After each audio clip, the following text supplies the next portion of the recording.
you mentioned you are running for something, and I find that in very sharp contrast to something that Tommy Tuberville said in his victory speech on the 19th. I don't know if you heard this, but there was a part of his speech where he said something along the lines of, I don't really consider myself running against Doug Jones, but I'm more so running against kind of an ideology that is communist, a socialist, that kills the unborn, that doesn't believe in God. When you hear kind of that rhetoric, what goes through your mind?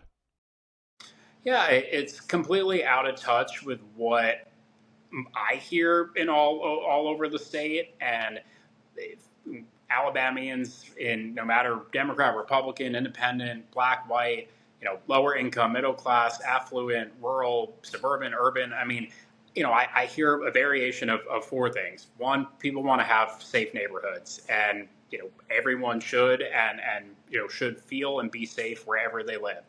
I hear from people that want to have access to affordable health care in our bigger cities.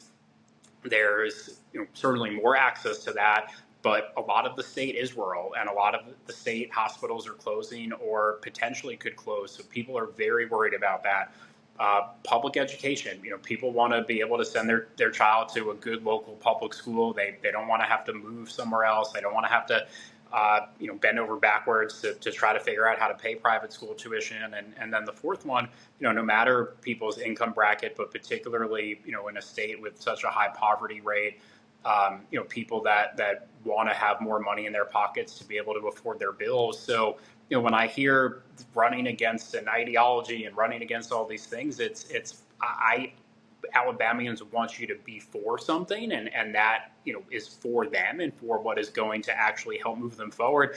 And I hear from so many people that are tired of that kind of rhetoric that is divisive, that doesn't offer solutions, it doesn't bring people together, and it's also just not true. I mean, some of the most God-fearing people include, I would put myself in that category, and some of the most faithful people are Alabamians that care about other people. They care about loving their neighbor. They care about helping the sick and the vulnerable. So it's very out of touch with what I hear from most people.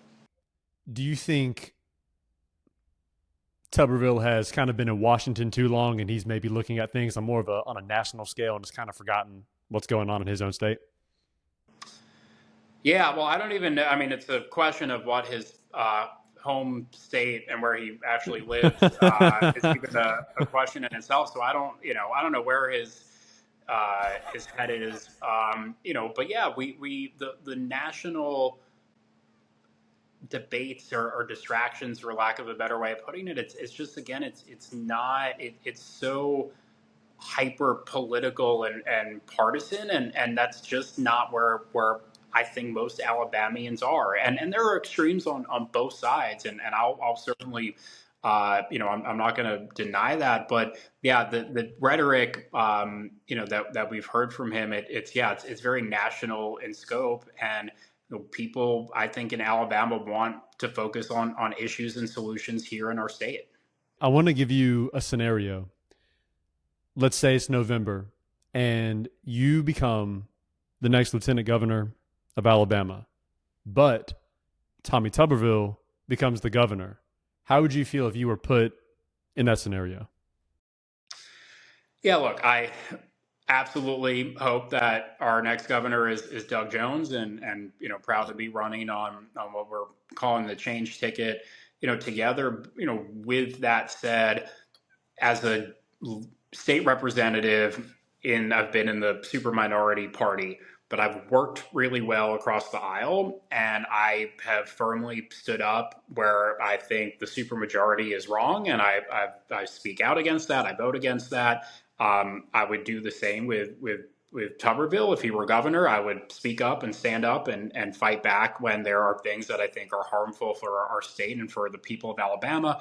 But if and where there's common ground, I would work together in the way that I have at the legislature. I've done that on the House side. I've worked well with members of the Senate, and there's a lot we disagree on, but there's a lot we do agree on. And I'm not someone I don't hold grudges. I'm not petty.